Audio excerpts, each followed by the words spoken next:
أخبار وأحداث جديدة. بتبدأ حلقتنا بنهلة بتكون هنا ناهد أخدها وبتقول لها إن في شغل جديد علشانك وبتوديها للمكان ده. بتقول لها نهلة أكيد طبعا هيرفضوا. بتقول لها بس انت ادخلي واعملي المقابلة وإن شاء الله خير، وبتشجعها. وفعلا نهلة هنا بتدخل وبتعمل المقابلة وبتتقبل فعلا، وبتبتدي خلاص إن هي كمان تاخد جزء من المرتب، وبيديها هنا راتب مقدم، لأن طبعا بيكون الموضوع زي ما هنشوف بعد كده. بتطلع هنا فرحانة جدا وبتقول لها أنا اتقبلت في الشغل وكمان ادوني هنا مرتب مقدم. بتقول لها أنا عايزة أديك الفلوس اللي أنا كنت أخداها منك. بتقول لها مش وقته، بعدين. لكن نهلة هنا بتصمم وبتقول لها كمان إن هي هتجيب حاجات كتير كانت ناقصاها. فرحانة جدا نهلة إن هي اتقبلت في الشغل ده وبتكون مبسوطة جدا. بيقعدوا مع بعض في مكان وبيتكلموا، وبعد كده بتبتدي ناهد إن هي تتصل براشد وبتقول له كل شيء تم على خير. بيكون متفق هنا راشد معاها إن هي تروح المكان ده وهتلاقي شغل وهتلاقي كمان مرتب كويس. بيقول لها طيب عال، برافو عليكي، يا ريت لو في أي حاجة تاني تقولي لي. أنا كنت واثق إني أنا لو قلت لها على الشغل ده ما كانتش هتقبل، لكن بالطريقة دي هيكون أحسن. بتقول له طيب الحمد لله الموضوع تم على خير، وهي كمان فرحانة دلوقتي ومبسوطة. بيبص هنا في الحلق بتاعها وبيبتدي انه يسرح وبيفتكر هنا نهلة. بعد كده نهلة بتروح لمكان وبتشتري حلق نفس الشكل الحلق بتاعها، وبتروح كمان هنا الشوق وبتحضنها وبتكون فرحانة جدا لمقابلتها. وبتقول لها قد ايه كان نفسي اشوفك. بتقول لها البنت ايه رأيك نقعد في مكان؟ بتقول لها يا ريت، وبتاخدها هنا علشان يقعدوا في مكان هما الاتنين مع بعض. وبتبتدي هنا ناهد ان هي تطلع الحلق وبتقول لها ايه رأيك في الهدية دي؟ يا ريت ذوقي يعجبك. البنت هنا بتفرح جدا وبتقول لها قد ايه ان هو جميل، وبتفرح جدا بالهدية دي. بتكون طريقة هنا شوق غير امل خالص، واي حاجة بتبسطها ومبسوطة جدا وهي موجودة مع امها وبتتكلم معاها. بتقول لها يا ريت تخليني اشوفك على طول، انا نفسي اتكلم معاكي كتير. بيقعدوا قعدة جميلة بيكونوا هما الاتنين مبسوطين منها. وبتكون هنا نهلة مش عايزة ان هي تمشي وتسيب شوق، وشوق كمان بتكون فرحانة جدا وبتتكلم معاها بكل حب. بعد كده بنشوف في مشهد تاني بتيجي هنا فرح وبتروح لمجد وبتقوله يعني انت اللي ماشي لراشد في اجراءات هنا الطلاق. بيقول لها ده شغلي، وهو مصمم على الطلاق وبقاله فترة وهو مصمم. بتقوله يعني ايه كل ده علشان نهلة هانم؟ بيقول لها اكيد لا، انت اللي عملتي كده وانت اللي ابتديتي تعملي مشاكل في حياتك. يا ريت تقبلي مني الكلام اللي هقولهولك. لكن طبعا هي بتتضايق من كلام مجد وبتبتدي ان هي تقول له خلاص كفاية، انا مش عايزة اسمع كلام اكتر من كده. لما بيقول لها انك انت السبب في اللي حصل، وانت اللي دايما هنا كلامك حاد جدا مع راشد وخلتيه فعلا ينفر منك. بتبتدي تتصل بالسواق وبتقول له انا لازم امشي دلوقتي حالا. ما بتقبلش اي كلام من حد. بتيجي بعد كده هنا امل وبترجع البيت، وعمتها بتقول لها انا زعلانه منك، انت اتهمتيني ان انا باخد فلوس من ابوكي وبخبيها عنك. بتقول لها خلاص بقى انا اعتذرت لك ويا ريت ما تزعليش مني. بتقول لها خلاص انا هاجي معاكم النهارده العزيمه. طبعا بتقول لها نهله مش هينفع، يا ريت تفضلي موجودة هنا لأني المشوار ده مش خاص ليكي. لكن هي بتكون مصممة وبتقول لها أنا لازم أروح، أنا عمة البنت ولازم أكون موجودة معاها. بتقول لها أنت لو جيتي هتاخدي الموضوع هنا كفلوس وكتجارة. وبتتضايق هنا منها وبتقول لها خليكي موجودة أنت في البيت. وبتجيب كمان هنا نهلة فستان بتكون فرحانة بيه جدا وهي بتديه الأمل. لكن أمل بتحرجها جدا وبتقول لها إيه القرف ده؟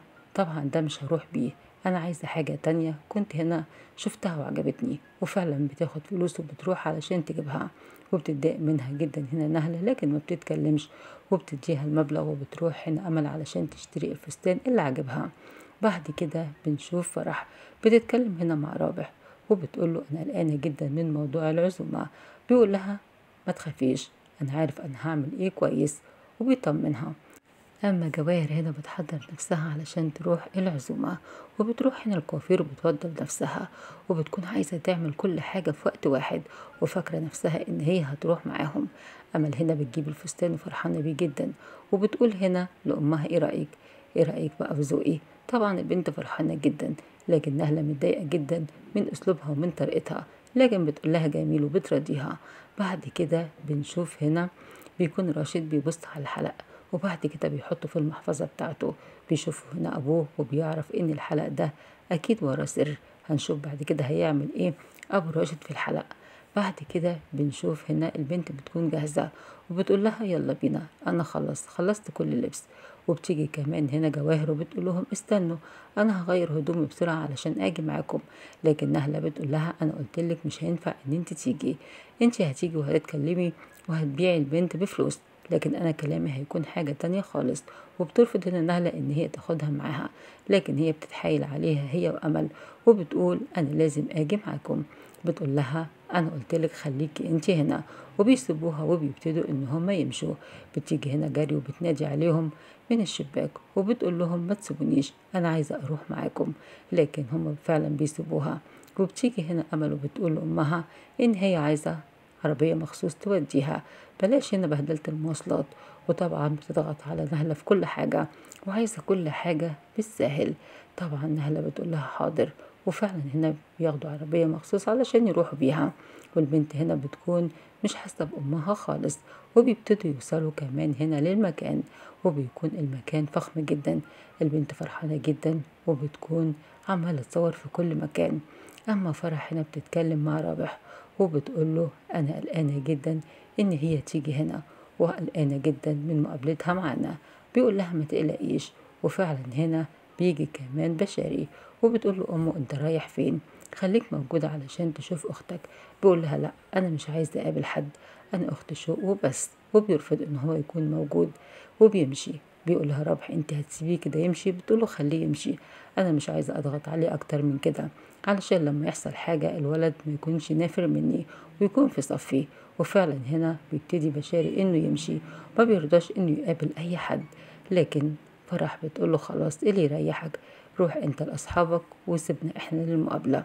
بتيجي هنا وخلاص بتكون وصلت أمل وكمان نهلة، والبنت هنا مبهورة بكل حاجة حواليها وعمالة تصور يمين وشمال. بيستقبلها هنا راشد وبيستقبلوها كلهم وبيرحبوا بيها. وبتبتدي البنت تدخل البيت وهي منبهرة بيه، وطبعا عمالة تصور في كل مكان. كل ده بيكونوا كلهم شايفين اللي بتعمله أمل، لكن أمل مش أخدة بالها إن اللي بتعمله ده طبعا لفت نظر الجميع. بتسلم عليها شوق وبتقول لها ايه رأيك بقى تيجي تتفرجي هنا على اوضتي؟ طبعا البنت بتقول لها يا ريت انا عايزه اتفرج على البيت كله. وبتبتدي هنا تقول لها خلاص تعالي افرجك على المكان. وبتروح امل علشان تتفرج على البيت. وطبعا امل بتبص هنا لشوق بصه مش كويسه، وكل مكان هنا بتدخل فيه وبتتفرج بنفسها وعايزه تفتح هنا غرفه فرح. لكن شو بتقول لها الغرفة دي ماما ما بتحبش أي حد يفتحها من غير ما تكون هي موجودة. وكمان عايزة تفتح غرفة بشاري. بتقول لها برضو بشاري مش بيحب أي حد يفتح أوضته، خليكي هنا في أوضتي أنا أحسن. بتقول لها كل دي أوضتك وقد إيه جميلة. بتقول لها اتفرجي عليها براحتك. لكن البنت بتبص لها وبتقول لها كان المفروض دي تكون أوضتي أنا لولا اللي حصل، لكن النصيب إن أنت هنا مكاني وأنا في مكانك هناك، لكن بعدين كل شيء هيتظبط. والبنت هنا مستكترة كل حاجة على شوق وبتبص هنا في كل مكان في الغرفة، وبتقول كان المفروض تكون الحاجات دي بتاعتي أنا. طبعا نهلة بتكون موجودة وكلهم بيتكلموا هنا وبيقولوا لها ما تحسيش انك انت غريبة، البيت بيتك وخد راحتك في الكلام. بتبتدي نهلة تتكلم وتقول أنا مش عايزة أي حاجة غير راحة البنات، أنا مش عايزة أي حاجة تجرحهم هما الاتنين. طبعا هنا بتكون متغاظة على الآخر فرح وحاسة إن راشد فعلا مهتم هنا بنهلة. فرح بتبص لرابح ورابح بيبص لها، وبتكون خلاص السفرة جاهزة. وبيقول راشد يلا بينا علشان نتغدى، وبيقوموا كلهم علشان ياكلوا مع بعض. وبينادوا كمان على البنات، وبتقول لها شوق هنا يلا بينا علشان ننزل بينادوا علينا. وفعلا هنا بيبتدوا ان هم ينزلوا علشان يتجمعوا على السفرة. وبيسألها راشد لو عايزة اي حاجة تقوليها اتفضلي. بتقول ابدا انا عايزة بس اشوف بنتي من وقت للتاني، وكمان انتوا اي حاجة عايزين تعملوها هنا الامل يعني اعملوها براحتكم خالص، اي حاجة تخص المدرسة او المصاريف انا مش همنعكم لحد ما نشوف هنعمل ايه. طبعا هنا كلامها بيكون كويس وبيعجب هنا اللي موجودين، لكن امل ما بيعجبهاش الوضع ده. امل عايزة تروح تقعد هناك وخلاص، وبتتضايق اني هتفضل لسه موجودة معاها، لكن هي عايزة تخلص من الموضوع بأي طريقة. بعد كده بنشوف هنا بشاري موجود هنا مع أصحابه، وبيبتدي إنه يتكلموا مع بعض وبيشدوا مع بعض في الكلام، لأنه كان متهم هنا صديقه إنه هو اللي بلغ عنه. بيقوله أنا ما بلغتش وماليش دعوة بالموضوع. بيقوله يعني إيه أنت اللي عملت ده كله؟ وفي ساعتها بيتعصبوا هما الاتنين على بعض، وبيكون في سكينة معاه وبيطلعها هنا، وبيبتدوا هما الاتنين يتخانقوا مع بعض، والسكينة في الآخر بتطعن حد فيهم. يا ترى مين اللي هيكون جت فيه الطعنة؟ هنشوف بس في حلقتنا اللي جاية، لأن بكده بتكون حلقتنا النهاردة خلصت. شكرا ليكم والسلام عليكم ورحمة الله وبركاته.